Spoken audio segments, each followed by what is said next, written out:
திராவிட முன்னேற்ற கழகத்தினுடைய கொள்கையே பேராசிரியர் சொல்லுவார், திமுக காரனுடைய லட்சியமே 4 பேர் வாழ்ந்தால் சந்தோஷம், 4 பேருக்கு நல்லது நடந்தால் சந்தோஷம், இதுதான் எங்கள் லட்சியமும் கொள்கையுமே. அதனால் எம்பி, மாவட்ட செயலாளர் இதையெல்லாம் தாண்டி சாதாரண ஒரு திமுக தொண்டன் இந்த திராவிட முன்னேற்ற கழகத்தில் நானும் ஒரு அங்கத்தினர் என்கின்ற முறையில் தான் என்னுடைய கடமையை நான் செய்கிறேன். இல்லை இவங்க வந்து திமுக காரங்களா இருக்கணும், இல்லை மாற்று கட்சியாக இருக்காங்களா, அதெல்லாம் பார்க்க மாட்டீங்களா சார்?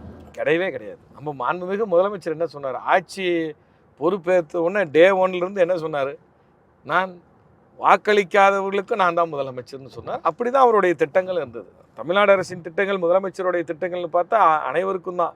இதில் வந்து கட்சி வேறுபாடு அப்படிலாம் கிடையாது.